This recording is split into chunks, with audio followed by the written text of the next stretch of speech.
తీసుకెళ్తున్నాడు అంటే మన రెస్పెక్ట్ ఇవ్వాలి. ఏదన్నా నేనైతే ఇస్తాను, సరైన మార్గంలో పెడతాను. చెడగొట్టడం చాలా ఈజీ, వాళ్ళకు కూడా ఉంటారు ఫాలోవర్స్, అది కాదు.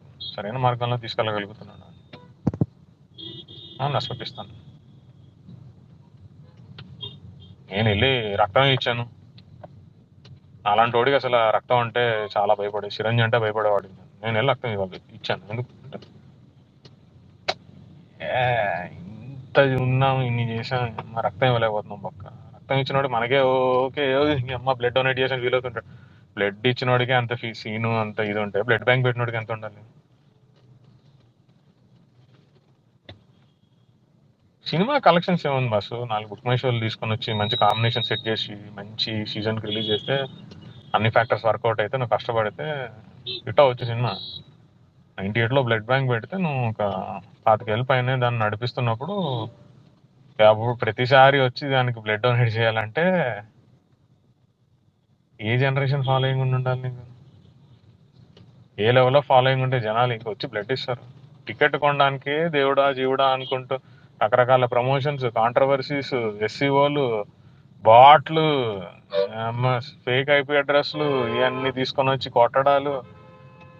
యూ మేక్ ఒక బిగ్ బాస్ విన్నర్ చూస్తే అర్థమవుతుంది అనమాట. అరే ఒక అంటే నువ్వు ఎవడో తెలియదు, బిగ్ బాస్ లో ఫస్ట్ టైం వచ్చి కూర్చున్నావు, నిన్ను 24/7 మానిటర్ చేస్తున్నప్పుడు జనాల దగ్గర నుంచి ఓట్లు పొందడం అంటే ఎంత కష్టమైన వ్యవహారం. అంటే జనాలు they are hiring people to be winners in Bigg Boss అన్నప్పుడు, నువ్వు ఏం లేకుండా కేవలం నీ వర్క్ తోటి ఇన్ని కోట్ల మందిని తీసుకొచ్చి ఆల్మోస్ట్ వాళ్ళ మనసు గెలుచుకుని నువ్వు యునానిమస్ గా విన్నర్ కావాలంటే నువ్వు ఏం చేసి ఉండాలి?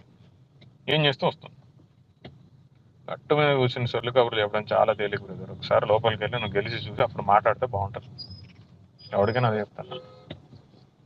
చేసి చూపించాడు, నిజంగా చేసి చూపించాడు. ఇంకో 50 ఏళ్ళు అయిన తర్వాత కూడా స్క్రాచ్ నుంచి ఎవడరా బిల్డ్ చేసిందంటే చిరంజీవి గారి పేరు అనిపిస్తుంది. బిగ్గెస్ట్ కింగ్డమ్ చేసి బిల్డ్.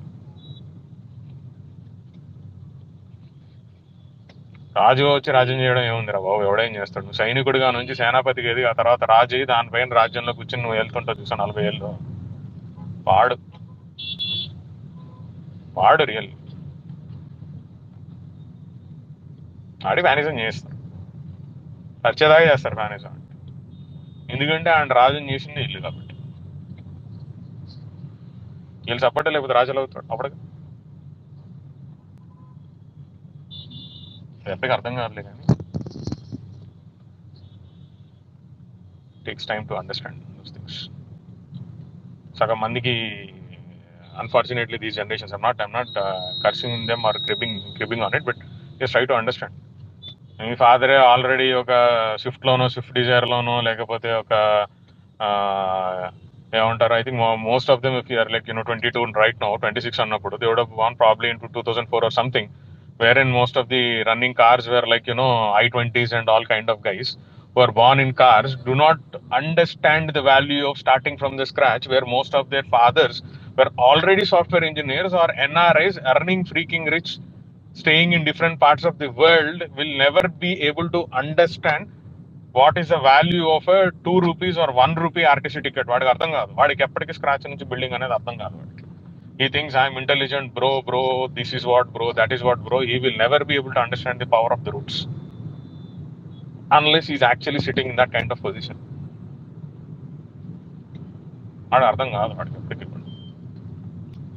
ఆ జనరేషన్స్ అలా ఉన్నప్పుడు వాడికి ఏమర్థం అవుతుంది, తర్వాత వాళ్ళకి అర్థం అవుతుంది, ముందున్న వాళ్ళకి అర్థం అవుతుంది. Ask his father, then he'll tell what is starting from scratch.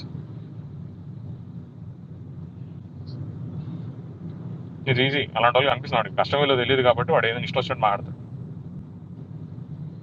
నిజంగా కష్టం విలువ తెలిసినోడు ఇష్టపడతాడు. వాడు కష్టపడినోడు చూస్తే వాడు ఇష్టపడతాడు. కష్టపడి పైకి వచ్చినాడు ఎప్పుడైనా కూడా ఇంకోటి కష్టపడి పైకి వస్తే వాడి మీద ఎంత ఇది ఉన్నా కూడా వాడు ఇష్టపడతాడు. మళ్ళానే వచ్చాడు కదా వాడు కూడా పైకి, మళ్ళానే వాడు కూడా వచ్చాడు కదా బాబు. Will have that empathy and compassion such kind of people when you see them.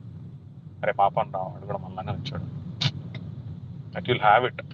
దాన్ని ఎవరు తీసేయలేరు. అంత తేలిక అర్థమయ్యే వ్యవహారం కాదులే కానీ. ఎనీవేస్,